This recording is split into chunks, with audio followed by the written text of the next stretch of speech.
आखिर क्यों 19 साल की कच्ची उम्र में ही यूसुफ कुमार यानी कि दिलीप कुमार साहब को अपना घर छोड़ना पड़ा? देखिए, जब भी हम फिल्मी दुनिया से जुड़े हुए सितारों की बातें करते हैं या फिर कहानियां सुनते हैं तो अक्सर ही उन कहानियों में जिक्र होता है कि किसी ने हीरो बनने के लिए घर छोड़ दिया, किसी ने हीरोइन बनने के लिए, कोई गीतकार बनना चाहता था, कोई संगीतकार बनना चाहता था, तो कोई विलन बनना चाहता था। लेकिन यूसुफ कुमार यानी कि दिलीप साहब की ये कहानी उन तमाम कहानियों से एकदम अलग है। देखिए, इस कहानी को मैं आपसे इसलिए शेयर कर रहा हूं क्योंकि हर दूसरा आदमी कहीं ना कहीं अपने आप को इस कहानी से जोड़ लेगा, क्योंकि कमोबेश हर किसी के घर में हालात कई बार ऐसे ही होते हैं। हुआ ये था कि यूसुफ कुमार साहब का अपने डैड यानी कि वालिद साहब, जिन्हें वो प्यार से आगा जी कहते थे, उनसे कहासुनी हो गई थी और यूसुफ साहब गुस्से में घर छोड़कर निकल गए।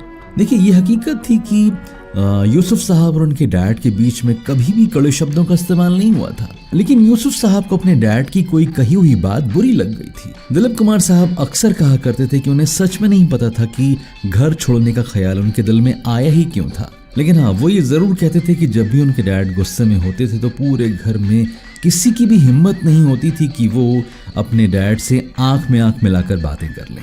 और दिलीप कुमार साहब ये भी कहते थे कि जब 19 साल की उम्र में उन्होंने घर छोड़ा तो उस समय उनके दिल में सिर्फ दुख और अपमान की भावना थी, किसी तरह का गुस्सा या फिर बदला लेने का ख्याल उनके दिल में नहीं था।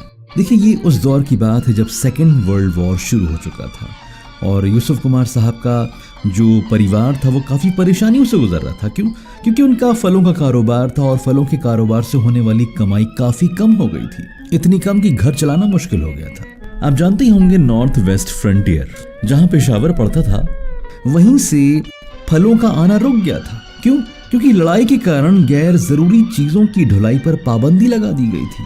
ट्रेनों की जो बोगियां, उनका इस्तेमाल सिर्फ और सिर्फ फौजियों और हथियारों को ढोने के लिए किया जा रहा था। क्योंकि दिलीप कुमार साहब के डैड के जो बाग थे वो सभी बाग पेशावर में थे और आने वाले दिनों में हालत क्या होते जाएंगे, क्या होगा क्या नहीं होगा, इन्हीं बातों से वो बेहद परेशान रहने लगे थे। दोस्त, लड़ाई कभी भी हो, किसी की भी हो, परेशानी आम इंसान को सबसे ज्यादा होती है।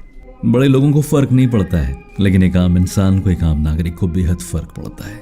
आगे की कहानी जानने के बाद आप कहीं ना कहीं अपने परिवार की तस्वीर को देखने वाले हैं। हो सकता है कि किरदार थोड़े ऊपर नीचे हों या फिर आगे पीछे हों, लेकिन कोई ना कोई किरदार ऐसा जरूर मिलेगा जो आपकी फैमिली की कहानी से भी हूबहू मिलेगा। सो जानने के लिए स्टे ट्यून विद मी। आज के लिए इतना ही। This is RJ John signing of.